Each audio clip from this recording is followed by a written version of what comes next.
दो बातें आज पकड़ लो। मेरे पास जो कुछ भी है, शरीर, इंद्रिया, मन, प्राण, बुद्धि, चित्त, धन, संपत्ति, मकान, स्त्री, पुत्र, परिवार, ये सब भगवान का दिया हुआ है। मानते हो? अंदर से देखो, भगवान का ही दिया हुआ है। ये भगवान की दी हुई वस्तु मैं भगवान को समर्पित करता हूं। तो दीयम वस्तु गोविंदम तुभ्यमेव समर्पये। हे भगवान, आपके द्वारा दी हुई सब कुछ, नाथ सकल संपदा तुम्हारी, नाथ सकल संपदा तुम्हारी, और मैं सेवक समेत सुत नारी। और रात दिन भगवान का भजन करने की चेष्टा करो। राधा राधा राधा। बहुत कठिन है संसार से मुक्त होना। दो पद्धति में एक तो स्वीकार करना पड़ेगा, या ज्ञान योग और या भक्ति योग। तो भक्ति योग बहुत सरल योग है। इसमें सब साधन भगवान को और सब करण भगवान के है, बस इतना समझना है।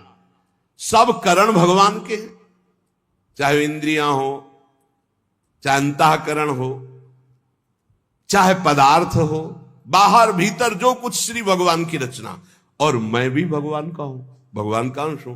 तो मैं सहित सब कुछ भगवान को समर्पित, और भगवान का नाम जब, इस जन्म में पक्का भगवत प्राप्ति हो जाएगी। ज्यादा समझने की जरूरत नहीं। ज्ञान में तो बहुत बहुत समझने की जरूरत है। अगर उसमें चूक हुई तो दूसरा बचाने वाला नहीं, इसमें बचाने वाला है। करो सदा तिनके रखवारी, जिम बालक राखे महतारी। युक्ता कर्म फलम त्यक्त्वा शांति मापनोति नैष्ठिकीं, अयुक्ता काम कारेण फले सक्तो निबध्यते। जो योगी है वो फल का त्यागी होता है, कर्म का त्यागी नहीं। कर्म जो आया उसको किया, और फल वो भगवान को समर्पित कर दिया। कर्म भी भगवान को समर्पित कर दिया। पर कर्म त्यागी का मतलब मैं ये कर्म क्यों करूं जब मुझे फल की आकांक्षा नहीं। नहीं, कर्म करना चाहिए। गृहस्थ में हो तो अपने अपने धर्मानुसार जो आपको कर्तव्य कर्म मिला है, विरक्त हो तो अपने अपने धर्मानुसार जो आपको कर्तव्य कर्म मिला है। भगवान ने कहा मेरे लिए कोई कर्म नहीं, फिर भी मैं कर्म करता हूं। सबको कर्म करना चाहिए, पर कर्म फल में भगवान के ऊपर उसको समर्पित कर देना चाहिए। कर्म फल में समान भाव रखना ये योगी का लक्षण है, और कर्म फल में वो कर्म अभिमानी पुरुष का लक्षण कि ये फल मिला, नहीं मिला तो अश्रद्धा हो गई, अशांति हो गई। लेकिन जो योगी है वो सुख दुखे समय कृत्वा लाभा लाभो जया देव। चाहे हानि हो, चाहे लाभ हो, चाहे जय हो, चाहे पराजय हो, चाहे सुख हो, चाहे दुख हो, उसमें समान भाव रखता। क्यों? कर्म फल की आशा ही नहीं की। हमें तो केवल कर्म करने का आदेश था, उसको कर्म किया, शास्त्र सम्मत, फल तो भगवान को समर्पित है। कर्म करना और कर्म फल की त्याग वृत्ति रखना, तो तत्काल शांति प्राप्त होना शुरू हो जाएगी। देखो कितना आनंद है। हम कर्म फल चाहते ही नहीं, हमें करना है, हमें भजन करना है, हमें साधन करना है, हमें अपने अपने जो कर्म है वो करने, वो फल की तरफ भगवान देखे। जोई जोई प्यारो करे सोई मोई भावे, अभी शांति। युक्ता कर्म फलम त्यक्त्वा शांति मापनोति नैष्ठिकीं।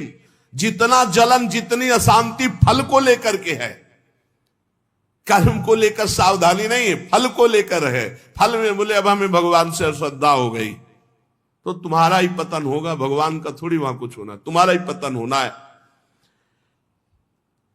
सकाम मनुष्य कामना के कारण फल में आसक्ति हो जाती है, इसलिए वो बंधता है, जलता है, दुर्गति को प्राप्त होता है। देखो, संचित कर्मों के अनुसार प्रारब्ध बनता है, और प्रारब्ध के अनुसार मनुष्य का जन्म होता है।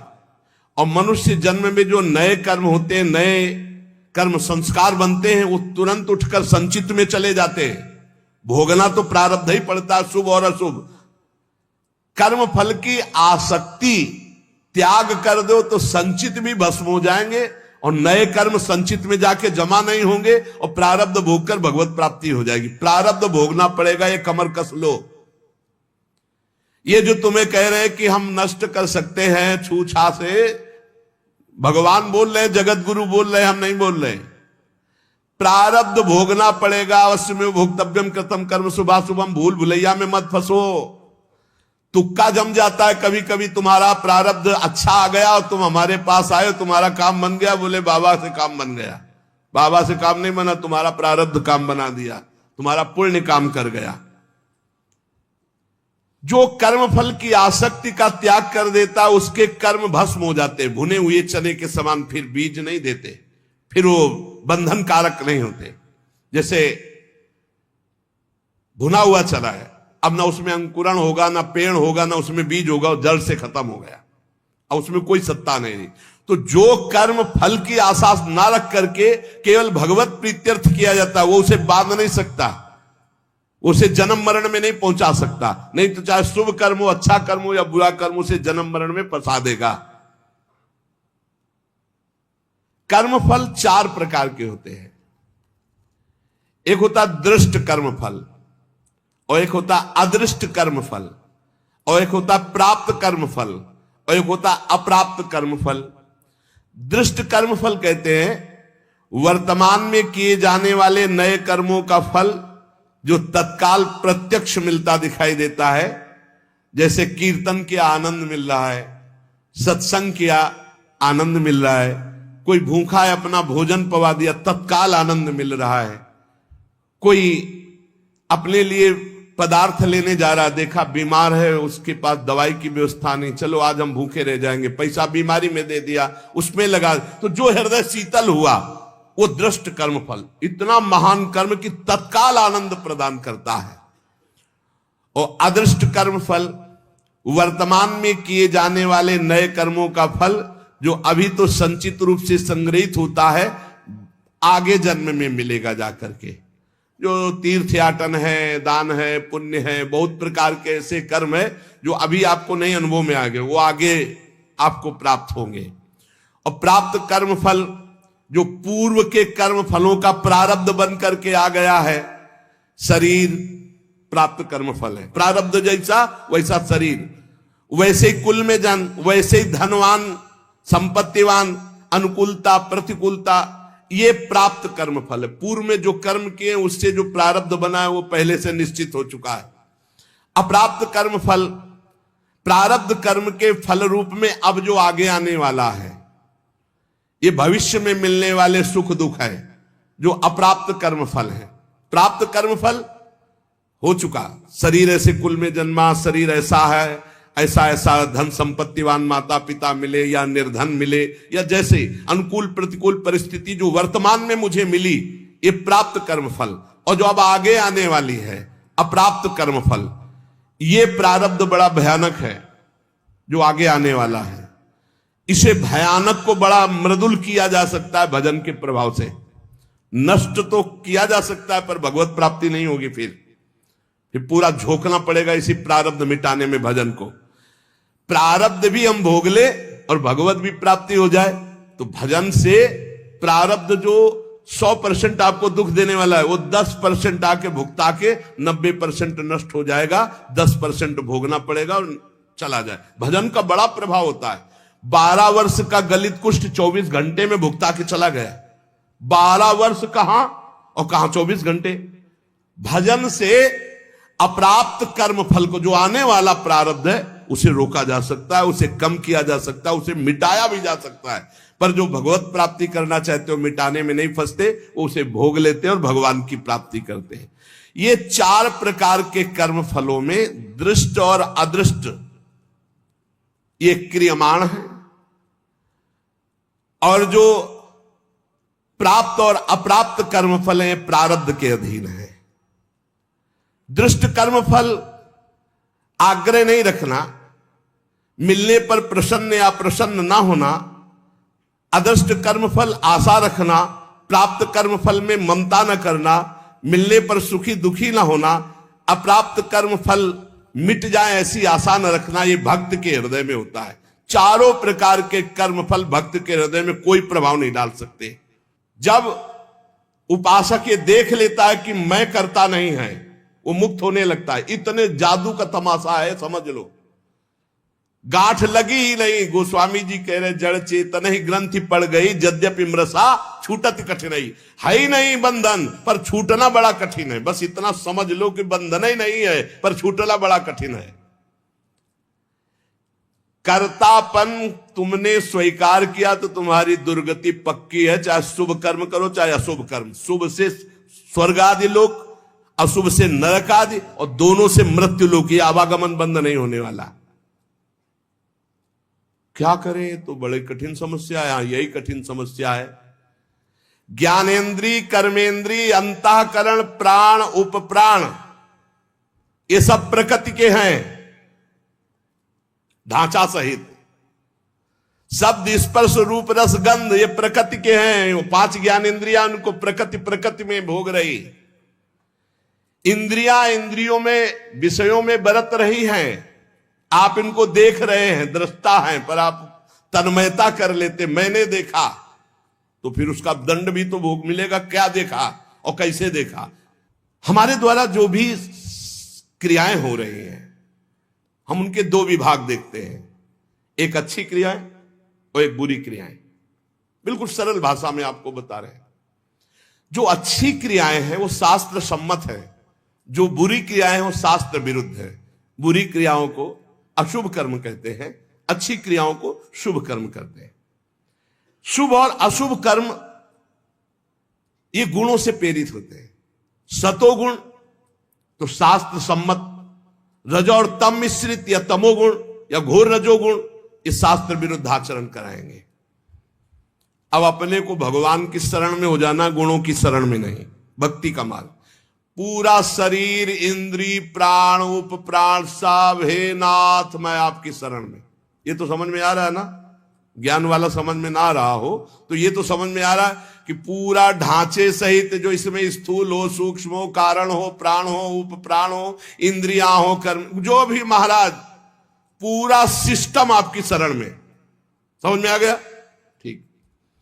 अब हमको देखना है कि हमारे द्वारा जो अच्छा काम हो रहा है वो भगवान की प्रेरणा से हो रहा है। जीवन मुक्त होना है तो बात इस बिल्कुल सरलता से समझा रहे हैं। और जो बुरा काम हो रहा है वो हमारी वासना से हो रहा है, उसका हम प्रायश्चित करेंगे, भगवान से क्षमा मांगेंगे। बुरा काम हो रहा है तो हमारी वासना से हो रहा है। इसमें क्या होगा कि अगर ये भेद नहीं तुम रखोगे और कह दोगे जब पूरा समर्पण कर दिया तो फिर आपसे बुरे कर्म उत्साह पूर्वक होने लगेंगे, क्योंकि अंदर का सिस्टम अभी समर्पित नहीं हुआ, बाहर से तो हमने कह दिया। अब अंदर का सिस्टम जब तक समर्पित नहीं होगा तब तक वो फिसल कर बुरे आचरणों में जाएगा। तो हमको क्या करना है?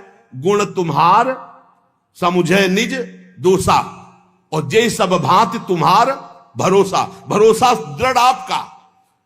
जब हमसे अच्छे कार्य होंगे तो भगवत प्रेरित हुए, और जब बुरे कार्य हो गए तो हम त्राहिमाम शरणागत रक्षक प्रभु, हमसे गलती हो गई, हमको ऐसी सद्बुद्धि दो कि आगे हमसे ना हो, और सारे कर्म भगवान को समर्पित कर दो। तो जो एक दिव्य ज्ञानी की स्थिति होती है, अहंकार रहित महापुरुष की, वही भक्त की स्थिति होती है। वो भी देह शुद्ध विस्मृत भगवदानंद में डूबता है, और वो देह शुद्ध विस्मृत ब्रह्मानंद में डूबता है। पर दोनों को किंचित मात्र कर्ता भाव जब तक रहेगा तब तक वो आवागमन से मुक्त नहीं हो सकता। एक मनुष्य रेलगाड़ी में बैठा है, ट्रेन चल रही और डिब्बे में दौड़ रहा है। अब वो अपने को कर्ता मान रहा है कि मैं दौड़ करके अगले स्टेशन में पहुंच जाऊंगा, तो मूर्खता ही है ना, क्योंकि ट्रेन चल रही, ऐसे ही गुणों का चक्र चल रहा है। सतोगुण, रजोगुण, तमोगुण, गुण प्रवाह जीव से जबरदस्ती कार्य करवा रहा है। तमोगुण आया तो निद्रा, आलस्य, प्रमादोत्थम, जो नहीं करना चाहे वो सब कर्म करने में जुट जाएगा। प्रमादोत्थम, प्रमाद का मतलब होता है करने योग्य कर्म को ना करना, और ना करने योग्य कर्म को करना, इसे प्रमाद स्थिति कहते हैं। अब वो समझ रहा मैं कर रहा हूं। रजोगुण आया, काम आदि दोष भारी, वो समझ रहा मेरे में आ गए, मैं कर रहा हूं। सतोगुण आया तो समझ रहा है मैं कर रहा हूं, दया आदि। इन गुणों के प्रवाह से बचने के लिए हरिवंश महाप्रभु कह रहे हैं, यही डर ही डरप हरिवंश हित, जिनो भ्रमय गुण सलिल पर, जी नामन मंगल लोक त्यू सुहरिपद भजन विलंब। निरंतर नाम जप करो, अपने आप को भगवान को समर्पित कर दो, सब कर्म भगवान को समर्पित करो। अच्छे कर्म जब हो तो भगवान को देखो कि भगवत इच्छा से हुआ, और जब गलती हो जाए तो अपनी मान करके प्रभु से प्रार्थना, बहुत जल्दी आवागमन से मुक्त हो जाओगे। ये जो आवागमन का कनेक्शन ना होते हुए भी कनेक्शन है अहंकार का, देहाभिमान का, ये नष्ट हो जाएगा। इस बात को अच्छे से समझ लो। ज्ञान में पहुंचना बहुत कठिन जो स्थिति बताई गई, भक्ति में बहुत सरल है, क्योंकि भगवान को समर्पित करना है, इसमें अपने अहम सहित समर्पित कर देना है। सांख्य योगी शरीर इंद्रिय अंतःकरण आदि के साथ अपना कभी संबंध नहीं मानता, और भक्त अपने शरीर इंद्रिय अंतःकरण आदि को भगवान को समर्पित कर देता है। ये बढ़िया, बहुत मीठा सरल मार्ग भक्ति का, और बात वही बननी है। साधक कभी किंचन मात्र, चाहे भक्ति मार्ग का हो चाहे ज्ञान मार्ग का हो, अपने को कर्ता ना माने, नहीं तो भोगना पड़ेगा। मैंने ये किया तो ऐसा थोड़ी कि आपने किया कि मैंने नहीं किया। अंदर से सिस्टम, चित्रगुप्त जी क्या देख रहे, अंदर जहां तुम्हारी सोच है ये भोगा जाए तो बहुत आनंद मिलेगा, तो लिख गया कर्ता ने भोगने की इच्छा की, और ये अब क्रिया बाद में होगी, पहले वो लिख गया, पूरा चित्रण हो गया, क्रिया तो बाद में होगी, पहले अंदर सोच होती, उसी सोच को लिखते हैं चित्रगुप्त जी। उसी सोच में भगवान का भजन चल रहा है तो भक्त उसी समय जलन पैदा, अरे कैसी बात आ गई, वहां लिख गया। ये रुचि पूर्वक नहीं, उसकी रुचि नहीं थी, अरुचि पूर्वक ये, तो उसमें समाधान मिल जाएगा। अंदर की बात लिखी जाती है। साधक कभी किंचन मात्र भी अपने में कर्तापन की मान्यता न करे, जितना अंश रखेगा कर्ता भाव का उतना बंधा रहेगा। अपने में कर्ता भाव ना रहे, चाहे वो ज्ञान मार्ग का साधक हो चाहे भक्ति मार्ग। भक्ति मार्ग का साधक कैसे बोलता है, श्री जी की इच्छा से आज परिक्रमा हो गई, श्री जी की इच्छा से आज ऐसा, आज श्री जी की इच्छा थी कि दर्शन करने जाए तो बिहारी जी के दर्शन कर आए, श्री जी की इच्छा। अपनी इच्छा को, अपने कर्ता भाव को प्रभु के चरणों में मिला देता है। भगवान की इच्छा, प्रभु की इच्छा, एक मार्ग तो पकड़ लो, हर कर्म समर्पित, कहीं भी कर्ता भाव नहीं, कहीं भी अभिमान की बात नहीं, मैंने देखा मैंने किया नहीं, प्रभु की इच्छा से देखा, प्रभु की इच्छा से हो गया। अपने कहीं करता नहीं, अपना तो प्रभु के चरणों में समर्पण। अब देखो, ब्रह्मण्याधाय कर्माणि संगम त्यक्त्वा करोति यः, लिप्यते न सा पापेन पद्म पत्र मिवाम्भसा। जैसे जल में कमल का फूल रहता है, एक बूंद पानी नहीं, ऐसे वो भक्त, ऐसे वो ज्ञानी संसार में रहता है, एक भी कर्म का फल नहीं। कर्माणि श्रुति बोधितानि नितराम कुर्वन्तु कुर्वन्तु मा।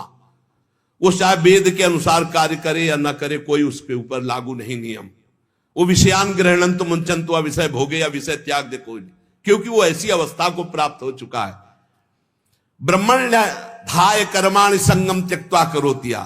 जो भक्त संपूर्ण कर्मों को, पीछे ज्ञान का तो आगे उसी को बता रहे, जो भक्त संपूर्ण कर्मों को भगवान में अर्पित कर देता है, उसकी आसक्ति नष्ट हो जाती है। वो कर्म करता हुआ भी जल से कमल के पत्ते की तरह पाप से लिप्त कभी नहीं होता। पूरे संसार का हतन हो जाए तो भी उसे पाप नहीं लगेगा। ऐसा महान ये योग है। शरीर इंद्रिया मन बुद्धि प्राण ये तुम्हारे नहीं हैं। अब भक्ति में देखिए इसे, ये भगवान के रचे हुए हैं, वो भगवान के हैं। मान लो जैसे ज्ञान में अभी वर्णन कर रहे थे, ये प्रकृति के हैं, प्रकृति में बरत रहे। अब यहां भक्ति में है ये श्लोक का अर्थ, शरीर इंद्रियां मन बुद्धि प्राण ये तुम्हारे रचे हुए हैं। क्या भगवान के रचे हुए? तो हुए किसके? भगवान के हुए ना, ये भगवान के हैं। तुम्हारे प्राण भगवान के, तुम्हारी मन बुद्धि चित्त अहंकार ये भगवान की, तुम्हारी ज्ञानेंद्रियां भगवान की, तुम्हारी कर्मेंद्रियां भगवान की, तुम्हारा सब कुछ श्री भगवान का है, तुम्हारा थोड़ी रचा हुआ है। माना ये अपने नहीं है, ये श्री भगवान की रचना है, श्री भगवान के हैं। कौन कौन?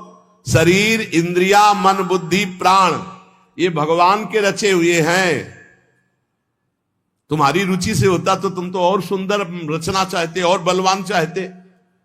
बोले ये शरीर ये इंद्रियां ये मन ये बुद्धि ये प्राण ये किसके हैं? बोले भगवान की रचना है। तो हुए किसके? श्री भगवान के। तो तुमने अपना क्यों मान लिया? यही बंधन है, यही बंधन है, अपना इनको मान लेना। इसी भक्त का क्या स्वरूप होता है? वो इन्हें भगवान का मानता है। ज्ञानी का क्या स्वरूप होता है? वो इन्हें प्रकृति का मानता है, क्योंकि प्रकृति के ही अंश ये है। और प्रकृति कृति, ये जो प्रकृति की रचना करने वाला रचयिता है वो परमात्मा है। मूल में परमात्मा ही आता है। अतः इनके द्वारा होने वाली क्रियाओं को भक्ति योगी अपने कैसे मान सकता है? जब शरीर मन प्राण सब भगवान का, तो इनकी क्रियाएं भी भगवान की, इसलिए वो जीवन मुक्त हो जाता है। जीवन मुक्त कैसे होगा? शरीर मन प्राण इंद्रियां सब भगवान की, तो इनके द्वारा होने वाली क्रियाएं सब भगवान की, आप जीवन मुक्त हो गए। लगा तो बहुत सरल, लेकिन देखो क्या सब भगवान को अर्पित करते हो? क्या जब आपके अंदर प्यास लगती है तो आप ये सोचते हो भगवान पानी पीना चाहते हैं?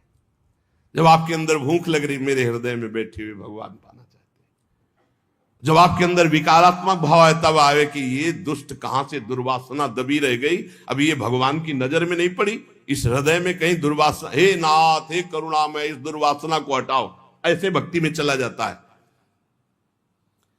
ये सब भगवान की, सारी क्रियाएं भगवान की, तो आप कौन है? आप भी श्री भगवान के। हो गया काम। शरीर इंद्रिया मन बुद्धि प्राण सब भगवान के, इनकी क्रियाएं भगवान की, और मैं भी भगवान का, मुक्त हो गए। जितना बचा के रखोगे उतना ही तुम्हारा बंधन कारक है। भगवान ही मेरी इंद्रियों में और मन में बैठकर सारे कार्य करवा रहे हैं। भक्त ये देखता है। अब ये जो पापाचरण करने वाले हैं ना, ये बात सुनेंगे ना, तो ये भी ये बात उसमें ले जाएंगे कि भगवान ही तो हमारे मन, गीता में लिखा है मन और इंद्रियों में बैठे, तो तुम समर्पित कहां हुए? तुम तो अहंकार की धरा में हो। अहंकार में काम क्रोध लोभ मोह मद मत्सर ये दोष रहते हैं। यही बिना गुरुजनों के समीप बैठे शास्त्र समझ में नहीं आता। शरीर आदि वस्तुएं अपनी ना थी, ना है, ना रहेगी। कैसे? तुम्हारा अधिकार है शरीर पर? कुछ अधिकार नहीं। एक रोम अभी झरना चाहे ना, वो झर जाएगा, दोबारा लगा नहीं सकते। बेमतलब में अहंकार किए हो, मैं ऐसा कर सकता हूं, मैं ऐसा। शरीर आदि वस्तु, शुद्ध ज्ञान शुद्ध भक्ति, दोनों श्लोकों में भगवान ने जीवन मुक्त होने के लिए बता दिया। शरीर आदि वस्तुएं अपनी नहीं, प्रत्युत मिली हुई है भगवान से अपने को। किस लिए? सत्कार्य करने के लिए। सत्कार्य करने के लिए। सरकारी गाड़ी बंगला है, ये सरकार का काम करने के लिए मिला है। ये कुछ दिन के लिए मिला, फिर छीन लिया जाएगा। ना ये पहले था तुम्हारा, ना बाद में रहेगा, बीच में दिया गया, छीन लिया जाएगा। ये केवल भगवत प्राप्ति के लिए मिला है। भगवत प्रीत्यर्थ, दूसरों में भगवान की भावना करके सेवा करो, इसलिए मिला है शरीर। इन वस्तुओं पर जो अपना अधिकार जमा लेता है और अपने लिए भोग भोगता है, वो मृत्यु के बाद दुर्गति को प्राप्त होता है। पुनरपि जननम पुनरपि मरणम। इस शरीर को न तुम बदल सकते हो, न मरने से रोक सकते हो। यह शरीर एक नियत समय के लिए आया है, और इस समय में तुम भगवत प्राप्ति के लिए कार्य कर लो। क्या? कुछ नहीं करना। ये जो सब है इनको समर्पित कर दो। चदरिया जैसी की तैसी धर दीनी, ये लो महाराज, हमसे नहीं होने वाला कुछ। ना शुभ ना अशुभ, ना हम कर्ता बनेंगे शुभ के ना अशुभ के, हमसे कुछ नहीं। हम आपकी शरण में पूरा समर्पित। अभी आज से आप जीवन मुक्त के मार्ग में चलने लगे। समर्पण योग। ईमानदारी से भगवान की वस्तु भगवान को समर्पित कर दो और कुछ नहीं करना। मस्त। बस यही बात समझ में आ जाए। भगवान की वस्तु भगवान को समर्पित कर दो। ये शरीर, शरीर संबंधी भोग, सब कुछ जितना, सब श्री भगवान का है, सब समर्पित कर दो भगवान को। संपूर्ण क्रियाएं और पदार्थों को भक्त भगवान के चरणों में समर्पित कर। ज्ञानी प्रकृति में देखता है। प्रकृति और संसार दोनों के स्वामी भगवान है, अतः क्रियाएं और पदार्थ भगवान को अर्पण कर दो। कोई भी पदार्थ बिना भोग लगाए मत खाओ। कोई भी क्रिया करो उसको भगवान को अर्पित करो, क्योंकि ये शरीर मन प्राण बुद्धि इंद्रियां सब श्री भगवान के। ऐसी भावना में रहो। अभी जीवन मुक्तता की तरफ बढ़ने लगोगे, अभी निर्विकार होने लगोगे। जब इनको प्राण इंद्रिय और मन को भगवान का देखोगे तो निर्विकार हो जाओगे। जब अपना मानोगे तो भिकारी हो जाओगे। संगम त्यक्त्वा करोतिया। किसी भी प्राणी पदार्थ शरीर इंद्रिय मन बुद्धि प्राण क्रिया, किसी में संग मत करो। न प्राणों का संग, न इंद्रियों का संग, न बुद्धि का संग। उस समय देखो असंग, तुम अलग हो, ये अलग है, पर तुम अलग नहीं देख पाते, इन्हीं में मिल जाते हो। आकर्षण, खिंचाव, लगाव, महत्व, ममता, कामना। इसीलिए जो सच्चा उपासक होगा कभी निंदा नहीं, कभी प्रशंसा नहीं। एक बार परमहंस श्री ओंकारानंद सरस्वती जी भिक्षा के लिए आए और नमक डालना, तो और पदार्थ जब परोसने तो मना कर देते, वही सब्जी ये वाली बहुत बढ़िया। और जब जरा सी बची थी, बाद में बोले इसमें तो नमक नहीं। गए, कहा स्वामी जी आज आपने जानबूझ के और कोई पदार्थ ले, वही पदार्थ उसमें तो नमक। तो क्या फर्क पड़ा बच्चा, क्या फर्क पड़ा? पेट प्राणों का पोषण करना था, डालना। ना निंदा ना स्तुति, चाहे जितना अच्छा पदार्थ होगा। आज तो उसके भोक्ता बने तो फिर फंसोगे। किसी भी कर्म में, किसी भी करण में अपने को कर्ता नहीं बनना, अपने को अहंकार नहीं करना। ये सब श्री भगवान के हैं। ना लगाव, ना आकर्षण, ना महत्व, ना ममता, ना कामना, ये बिल्कुल नहीं होगा यदि इन्हें भगवान के मानोगे। ये लगाव, ये कामना, ये ममता, ये आसक्ति तभी होती जब अपना मानते हो। जन्म मरण का हेतु यही तुम्हारा अपना मानना है इनको। इनसे अपनापन हटाओ प्रभु के चरणों में। कायेन मनसा बुद्ध्या केवलैरिंद्रियैरपि योगिनः कर्म कुर्वन्ति संगम त्यक्त्वा आत्मशुद्धये। जो योगी है वो आसक्ति का त्याग करके केवल भगवत अर्पण, शास्त्र सम्मत कार्य करता है। इंद्रिया, शरीर, मन, बुद्धि, अंतःकरण ये परम शुद्ध हो जाते हैं जब केवल भगवत प्रीत्यर्थ। पाप होते हैं स्वयं प्रीत्यर्थ, अपने प्रीत्यर्थ, और भगवत प्रीत्यर्थ होते हैं परम पवित्र। हृदय पवित्र, शरीर पवित्र, इंद्रिया पवित्र, बुद्धि पवित्र। भेद समझ लो। जब अपनी प्रसन्नता के लिए अपनी प्रीत्यर्थ भोग भोगोगे तो पाप कर्म बन जाएगा। जैसे भगवान ने कहा जो अपने लिए पकाता है वो पाप खाता है। अपने लिए जो करोगे, अपने लिए सुख लेने की भावना करोगे, उससे निश्चित पाप बन जाएगा। और जो शास्त्र सम्मत भगवत प्रीत्यर्थ करोगे तो शरीर पवित्र, मन पवित्र, बुद्धि पवित्र, चित्त पवित्र। उसी पवित्रता में अनुभव होता है चेतन अमल सहज सुख राशि अपने स्वरूप का। आसक्ति का त्याग करके केवल ममता रहित, इंद्रियों सहित शरीर, मन, बुद्धि, अंतःकरण ये भगवत प्रीत्यर्थ कार्य करे तो तत्काल इनकी शुद्धि होती है। और वो शुद्ध हो महापुरुष विविध प्रकार के कर्म करता हुआ भी अगला जन्म उसका नहीं होता। सब कर्म भस्म हो जाते हैं। जिनको साधारण मनुष्य कहते हैं वो शरीर, इंद्रिय, मन, बुद्धि से कोई भी कार्य करने के पहले एक संकल्प बनाते हैं, ध्यान रखना, और उसमें कर्ता बनते, मैं करूंगा। और जब कोई भक्त करता है तो भगवान की प्रेरणा देखता शास्त्र सम्मत है कि नहीं। भगवत प्रेरणा से ये कर्म हो रहा है, इस कर्म में शास्त्र आज्ञा है कि नहीं। हाँ है। तो इंद्रिया, मन जो उसमें बर्ताव कर रहे हैं वो सब भगवान के है, प्रेरणा भगवान की, और कार्य का फल भी भगवान को समर्पित। वो जीवन मुक्त हो गया। आसक्ति का त्याग करना बड़ा कठिन है। शरीर आसक्ति, इंद्रियों में आसक्ति, मन में आसक्ति, बुद्धि में आसक्ति, चित्त में आसक्ति। इस आसक्ति का ही त्याग होता है सत्संग से। संगम त्यक्त्वा, ये जो संग त्याग, आसक्ति त्याग है, ये सत्संग से होता है।